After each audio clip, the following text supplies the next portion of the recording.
कर रहे हैं। शुरू करें। आदरणीय साथियों, जैसा कि आप सभी जानते हैं कि कल से इंदौर में ब्रिक्स सम्मेलन शुरू हो रहा है और ब्रिक्स के बारे में विस्तार से बातचीत करने के लिए हमारे बीच में केंद्रीय कृषि मंत्री माननीय श्री शिवराज सिंह चौहान जी उपस्थित हैं। मैं माननीय मंत्री जी को हैंड ओवर करता हूँ। आगे की बातचीत माननीय मंत्री जी आपसे करेंगे। मित्रों, मेरे साथ अजीत साहू भारत सरकार के ज्वाइंट सेक्रेटरी हैं, वो भी उपस्थित है। आप सबका इस प्रेस कॉन्फ्रेंस पे हृदय से स्वागत है। मुझे बताते हुए अत्यंत प्रसन्नता है, वैसे आपकी जानकारी में भी है कि इंदौर में ब्रिक्स कंट्रीज के एग्रीकल्चर वर्किंग ग्रुप की और मंत्रियों की बैठक का आयोजन हो रहा है। ब्रिक्स की अध्यक्षता आप सब जानते हैं इस बार भारत कर रहा है। ब्रिक्स विकासशील देशों की एक बहुत प्रभावशाली आवाज है वैश्विक मंच पर। ब्रिक्स कंट्रीज के अंतर्गत दुनिया की लगभग आधी आबादी आती है। 42% कृषि भूमि कुल मिला के ब्रिक्स कंट्रीज के पास है और उत्पादन में भी 42% से ज्यादा हिस्सा ब्रिक्स कंट्रीज का है। लगभग सब विकासशील देश हैं। और एक बात और है कि कुल 58 करोड़ किसान पूरी दुनिया में हैं। उसमें से लगभग 70% छोटे किसान ब्रिक्स कंट्रीज में निवास करते हैं। अपवाद छोड़ दें तो जोत के आकार काफी छोटे छोटे हैं और 68% कृषि जोतें ब्रिक्स कंट्रीज के पास है, 68%। और इसे आप अंदाज लगा सकते हैं कि दुनिया की खाद्य सुरक्षा भी बहुत हद तक इन पर निर्भर करती है। इसलिए ब्रिक्स जब कृषि के बारे में चर्चा करता है तो वो चर्चा केवल ब्रिक्स तक सीमित नहीं रहती, वे दुनिया की खाद्य सुरक्षा को भी प्रभावित करती है। मित्रों, इसके पहले भारत ने, हमारे देश ने 2012, 16 और 21 में पहले भी ब्रिक्स की अध्यक्षता की है और भारत का सोच ब्रिक्स के बारे में, एग्रीकल्चर के बारे में एकदम स्पष्ट रहा है। हमारा विषय केवल कृषि का उत्पादन नहीं, कृषि का उत्पादन एक विषय है, उत्पादन लगातार बढ़ती रहे, फूड सिक्योरिटी सुनिश्चित होती रहे, खाद्य सुरक्षा सुनिश्चित हो, लेकिन पौष्टिक आहार भी लोगों को मिले और किसान की आजीविका और रोजगार ये सुनिश्चित और सुरक्षित रहने चाहिए। और सस्टेनेबल एग्रीकल्चर जिसको कहते हैं, सतत कृषि, उसकी भी चिंता करते रहना चाहिए। इसलिए भारत की 2016 की अध्यक्षता के दौरान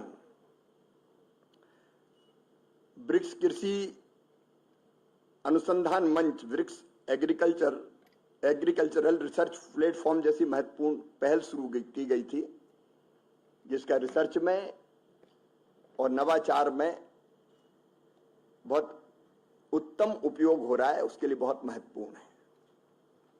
इंदौर की बैठक, चूंकि ब्रिक्स की ये बैठक इंदौर में, मध्य प्रदेश के इंदौर में हो रही है, हमारे लिए तो प्रसन्नता का विषय है कि हमारे देश में और हमारे देश में भी, मध्य प्रदेश में इंदौर में इस बैठक का आयोजन हो रहा है। इसमें एग्रीकल्चर वर्किंग ग्रुप और कृषि मंत्री इन देशों के निमंत्रित किए गए हैं और इस महत्वपूर्ण आयोजन में वे भाग लेंगे। भारत की अध्यक्षता में अब तक कृषि समूह ने, जो वर्किंग ग्रुप अधिकारियों का होता है, उसने लगभग 8 बैठकें की है। इन बैठकों में कई महत्वपूर्ण विषयों पर, जिसमें हमारे खाद्य सुरक्षा जैसे और फिशरीज जैसे, पशुपालन जैसे अनेकों महत्वपूर्ण विषयों पर विचार किया गया है। इस वर्ष की जो केंद्रीय सोच है वृक्ष की, उसमें से सबसे पहले है किसान, विशेषकर स्मॉल और मार्जिनल फार्मर्स, लघु और सीमांत किसान। हमारी प्रत्येक नीति, प्रत्येक नवाचार के केंद्र में ये छोटे किसान रहे हैं, क्योंकि जोत के छोटे आकार के कारण इनकी अपनी समस्याएं हैं। ये उत्पादन बढ़ाने में तो महत्वपूर्ण है ही, लेकिन उत्पादन की लागत भी घटे। रिसर्च का, अनुसंधान का लाभ इनको मिले, बाजार तक इनकी पहुंच आसान हो, और कृषि के लिए क्रेडिट का प्रवाह भी इनकी तरफ, क्योंकि लगाने के लिए पैसा चाहिए, कि वो प्रवाह भी इनकी तरफ और बढ़े। ऐसे अनेकों विषय हैं। तो खाद्य सुरक्षा और पोषण के साथ साथ किसानों की आय, उनका रोजगार, उनकी आजीविका और सतत कृषि विकास, ये महत्वपूर्ण है। इस पर चर्चा होगी। एक विषय और है जिस पर चर्चा होने वाली है। खेती में महिलाओं की बहुत महत्वपूर्ण भूमिका है। अधिकतर कार्यबल एग्रीकल्चर में आज भी आप देखेंगे तो वो बहनों से आता है, बेटियों से, महिलाओं से आता है। तो उसके बारे में भी चर्चा होगी। युवा खेती की तरफ उनका झुकाव बढ़े, क्योंकि इनोवेशन हो, नए आइडियाज हो, नई कृषि पद्धतियां हो, नई टेक्नोलॉजी का उपयोग हो। इसके प्रयोग बेहतर युवा करते हैं, और भारत में भी ऐसे कई युवा हैं। तो सोच के केंद्र में बहनें भी रहेंगी, युवा भी रहेंगे, ताकि हम सशक्त उनकी भूमिका को और बनाने का काम कर सकें। ब्रिक्स कृषि कार्य समूह की 4 प्रमुख प्राथमिकताएं हैं। एक तो खाद्य सुरक्षा, पोषण और आजीविका। हमको बढ़ती हुई आबादी और बढ़ती हुई जरूरतों के मुताबिक खाद्य सुरक्षा सुनिश्चित करनी है। भरपूर खाद्यान्न मिले, खाद्यान्न पोषण युक्त मिले, पौष्टिक आहार भी मिले, सुरक्षित और पौष्टिक भोजन, और किसान की आय भी बढ़े और जीवन स्तर में भी सुधार हो। दूसरा, कृषि व्यापार और सहयोग। ये प्राथमिकता एक दूसरे देश में व्यापार की संभावनाएं भी बढ़े और सहयोग भी बढ़े आपस में, निवेश भी आए, टेक्नोलॉजी का आदान प्रदान भी हो, बाजार तक पहुंच भी आसान बने एक दूसरे देश में, ताकि मिलकर एक साझा प्रगति को बढ़ावा दे सके और किसानों तक इनके लाभ पहुंच सके। तो ये कृषि व्यापार और सहयोग का विषय है। एक और बहुत महत्वपूर्ण है पुनर्योजी, जलवायु अनुकूल और सतत कृषि को बढ़ावा। रीजेनरेटिव फार्मिंग, क्लाइमेट रेजिलेंट और सस्टेनेबल एग्रीकल्चर। आप जानते हैं कि जलवायु परिवर्तन के खतरों से, क्लाइमेट चेंज के खतरों से सारा विश्व निपटने की कोशिश कर रहा है। किसान भी चिंतित और परेशान है। बढ़ता हुआ तापमान, अधिक वर्षा, एक साथ वर्षा, सूखा, और ये परेशानियां ये विकासशील वृक्ष कंट्रीज के साथ और ज्यादा है। उनका ज्यादा प्रभाव पड़ता है। इसलिए वैसे में इनका मुकाबला कैसे किया जाए। प्राकृतिक संसाधनों का संरक्षण भी एक बहुत महत्वपूर्ण विषय है कि धरती आने वाली पीढ़ियों के लिए भी खाद्यान्न, फल सब्जी उत्पादित करने के लायक बनी रहे। तो वो भी उत्पादन बढ़ाने के साथ साथ एक बहुत महत्वपूर्ण विषय है। मिट्टी का स्वास्थ्य, धरती का स्वास्थ्य भी ठीक बना रहे। और एक और है कृषि की खाद्य प्रणाली के लिए नवाचार और साझेदारी। अलग अलग अनुसंधान हो रहे हैं तो वो एक्सचेंज करें, इनोवेशन से एक दूसरे के परिचित हों और लाभ उठाएं, और इनको देखते हुए कृषि और कृषि पद्धतियों में क्या परिवर्तन हो सकता है एक दूसरे से सीखें, और इनोवेशंस का और रिसर्च का लाभ छोटे किसानों तक भी पहुंचे। जो और 4 प्रमुख विषय इनके अतिरिक्त जिन पर चर्चा होगी, एक है खाद्य हानि और अपव्यय। मित्रों, जो फूड लॉस और वेस्ट, जो मेरी जानकारी है उसके हिसाब से 1 अरब टन तक खाद्यान्न बर्बाद हो जाता है, उससे अधिक ही थोड़ा,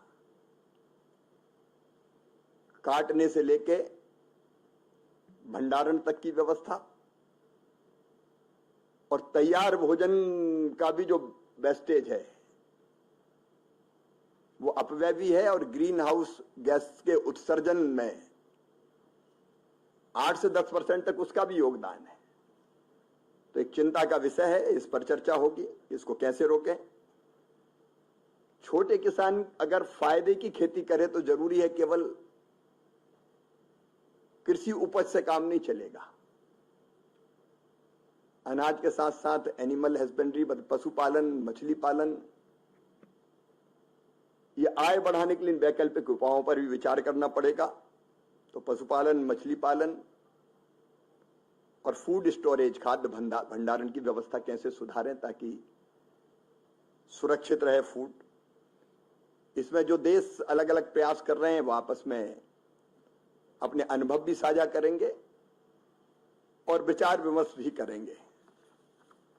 मित्रों, मैंने पहले ही बताया कि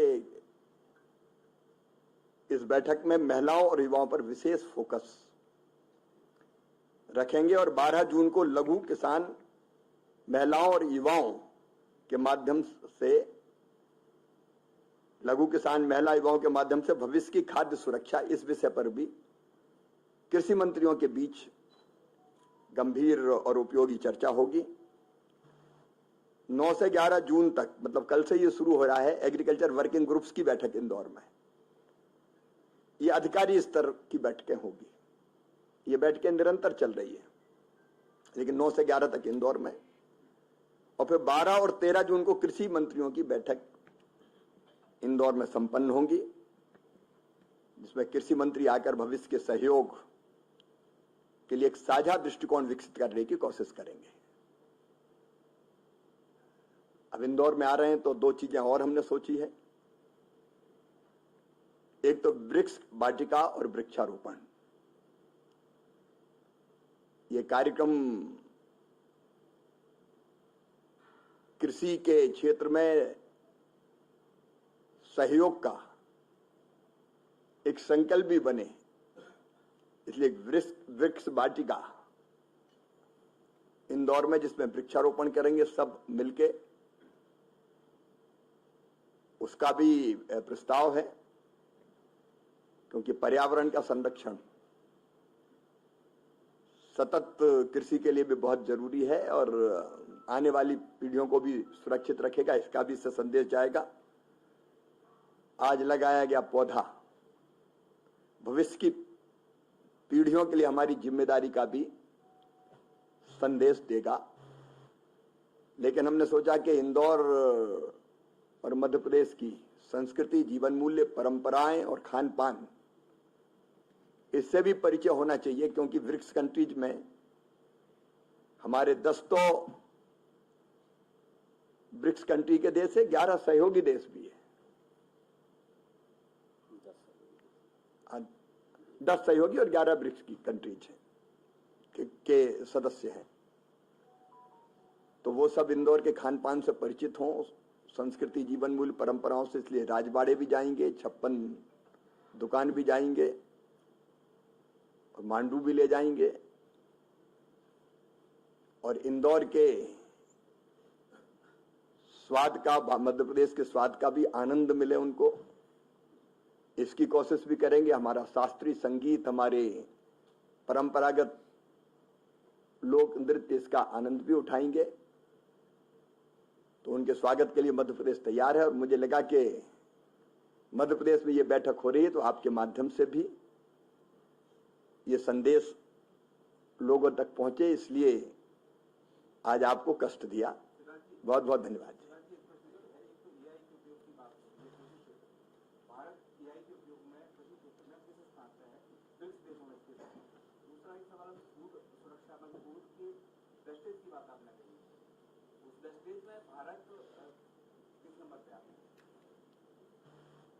एआई का और आधुनिक टेक्नोलॉजी का उपयोग भारत में अब व्यापक पैमाने पर हो रहा है। एग्रीकल्चर डिजिटल इंफ्रास्ट्रक्चर भारत ने बनाया है। मैं आपको यह जानकारी देना चाहूंगा कि फार्मर आईडी बनाने का काम बहुत तेजी से चल रहा है और 9 करोड़ 80 लाख फार्मर्स आईडी बन चुके हैं। इन फार्मर आईडी के कारण किसान की सारी जानकारी एक स्थान पर सिंगल क्लिक में कहीं भी देखी जा सकती है। योजनाओं का लाभ हो और चाहे बाकी सुविधाएं। मैं एक उदाहरण देना चाहूंगा कि बैंक में अगर लोन चाहिए तो अब किसी कागज की जरूरत नहीं है, क्लिक करेंगे पता चल जाएगा, 2 मिनट में हो सकता है। खाद भी अगर वितरित करना है तो फार्मर आईडी में टोटल डिटेल है, कितनी जमीन है परिवार में, सारे डिटेल्स। फिर हमने कई तरह के प्रयोग शुरू किए। भारत विस्तार, बहुत विस्तार में मैं नहीं जाऊंगा, जिसमें किसान सवाल पूछते हैं और भारतीय उत्तर देती है। कई तरह के ऑटोमेशन के काम शुरू हुए जिससे नियंत्रित फर्टिलाइजर और बाकी चीजों का ढंग से उपयोग किया जा सके। एआई का इतना बड़ा सम्मेलन भारत में हुआ, पूरी दुनिया भारत आई थी, आपके ध्यान में है। तो एआई का इस्तेमाल निरंतर बढ़ रहा है, लेकिन यह ऐसा विषय है कि जिसमें लगातार नित्य नए रिसर्च होते हैं और नई चीजें बनती रहती है। तो उस दिशा में भारत लगातार काम कर रहा है। अब फूड वेस्टेज का अब नंबर की मैं चिंता नहीं कर रहा अभी, लेकिन कुल मिला के हम सब जानते हैं कि काफी होता है, उसको रोकने की जरूरत है।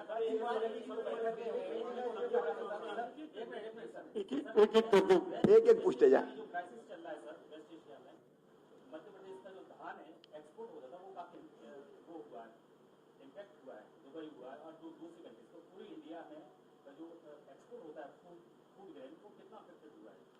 पहले ब्रिक्स पे बात हो जाए, फिर आपसे बात कर लूंगा मैं, इसके सवाल हो जाए।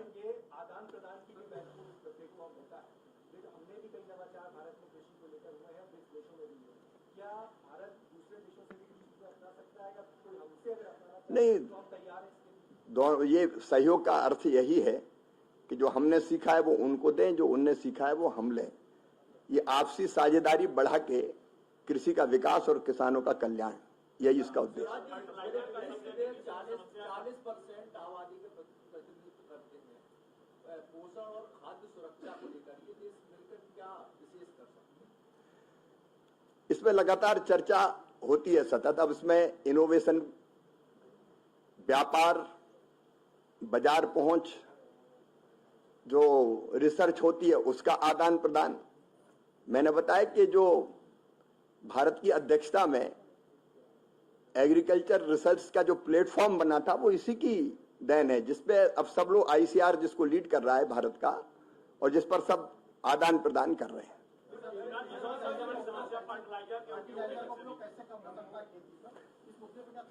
सतत कृषि का मतलब यही है, और प्राकृतिक संसाधनों की रक्षा का, कि धरती को और माटी को भी हम सुरक्षित रखें।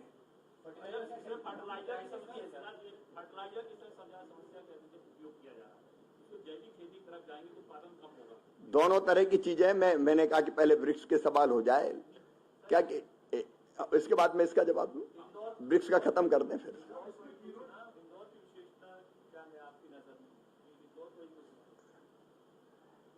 अब वृक्ष के संदर्भ में इंदौर पूछ रहे हैं या वैसे इंदौर पूछ रहे हैं? नहीं, अद्भुत शहर है, हमारी संस्कृति, हमारे जीवन मूल्य, हमारी परंपराएं। अब देवी अहिल्या जैसी, मां अहिल्या जैसी सुशासन की सूत्रधार, वहां की जो जनता है उसके बीच में सहयोग की अपनी भावनाएं, वहां सेवा का भाव, वहां का खान पान, वहां का कल्चर, वहां की संस्कृति अपने आप में अद्भुत है। सब जानते हैं, आप भी जानते हैं अच्छी तरह।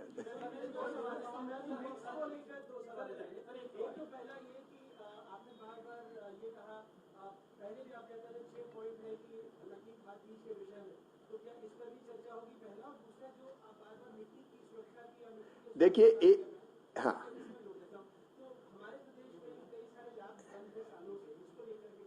देखिए एक तो एक बैठक में सब विषयों पर ही चर्चा हो जाएगी। ये बैठक निरंतर होती है और इस बैठक में जो चर्चाएं होंगी वो मैंने आपके सामने विस्तार से रखी कि किन किन विषयों पर चर्चा होगी, आपकी जानकारी में मैं लेके आया हूं। और दूसरा उनका है, हाँ, एक ज्वाइंट डिक्लेरेशन होगा 13 को।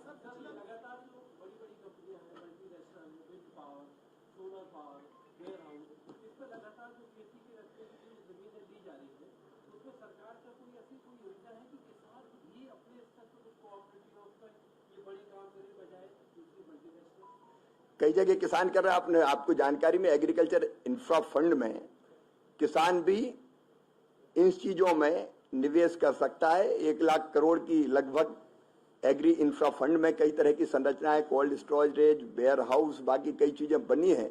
अब 1 लाख करोड़ रुपए तक और उसको 2 लाख करोड़ कर दिया गया बढ़ा के, तो किसान भी भाग ले सकता है। आपका दूसरा हो गया। एक पहले, हाँ, पीछे से बोले जी।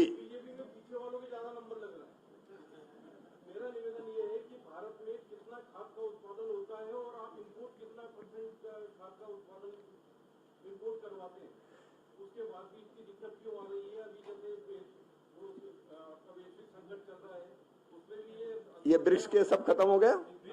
एक बार ब्रिक्स खत्म कर लें, इसके बाद ब्रिक्स का एक सवाल है शिवराज जी।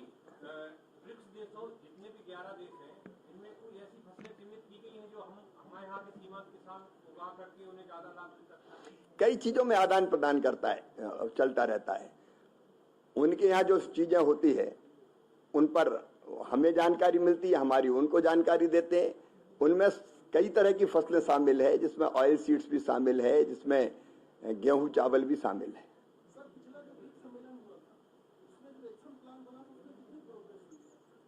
देखिए, ये कोई रिपोर्ट कार्ड प्रस्तुत करने का नहीं, और एक समूह है 21 देशों का।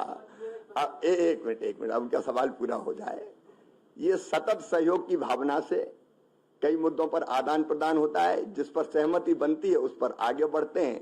लेकिन जब इतना बड़ा समूह इकट्ठा होता है तो चर्चा को निष्कर्ष पर पहुंचाना और इम्प्लीमेंट करना, उसकी एक गति होती है। लेकिन सतत सहयोग की भावना ही कई तरह की चीजों को बढ़ावा देती रहती है।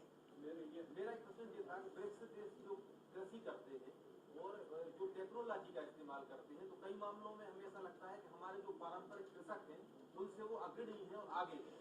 तो हमारे देश में हम उनसे क्या सीख सकते हैं या हमारे पास और क्या कमी है, वो आप बताएं। कुछ मामलों में हम भी आगे हैं।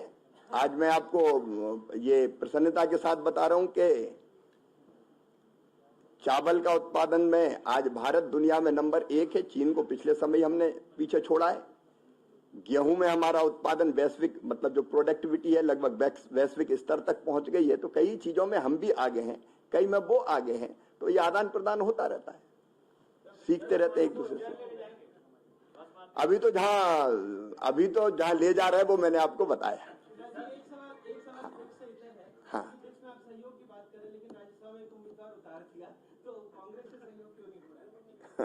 अब ये मेरा विषय नहीं है आज का।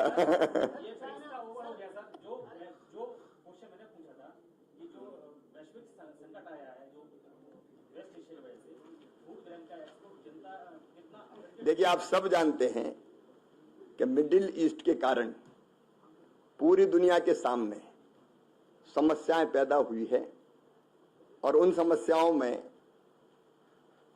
भारत में भी कई तरह की दिक्कतें पैदा हुई। हम में से हर एक जागरूक नागरिक जानता है, लेकिन उसमें से भी रास्ता निकालने के निरंतर प्रयत्न हो रहे हैं। अलग अलग FTA हुए हैं, कृषि व्यापार के क्षेत्र में नए नए रास्ते खुल रहे हैं, समस्याएं हैं, उनमें से भी समाधान निकालने की कोशिश कर रहे हैं। समस्या तो है।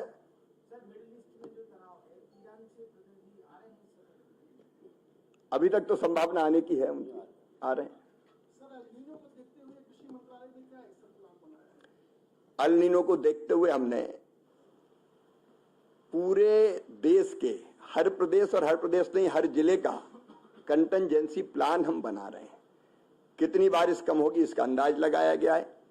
आमतौर पर 90% बारिश होगी, लेकिन उनमें से भी जो मध्य भारत का हिस्सा है वो ज्यादा प्रभावित होने वाला, ये संभावना है, क्योंकि मौसम के बारे में संभावना ही कही जा सकती है।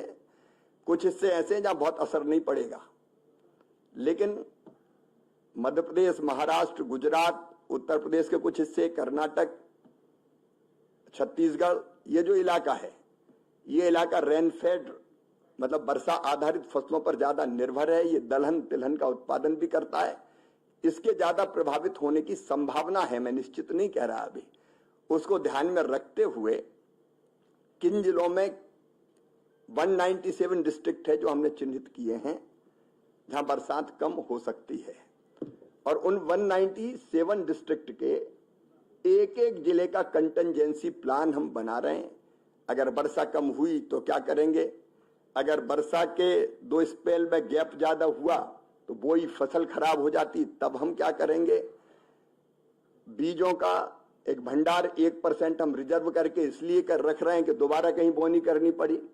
फिर ज्यादा सूखे में और कम वर्षा में कौन कौन से बीज हो सकते हैं उसको हम सुरक्षित रखने की कोशिश कर रहे हैं।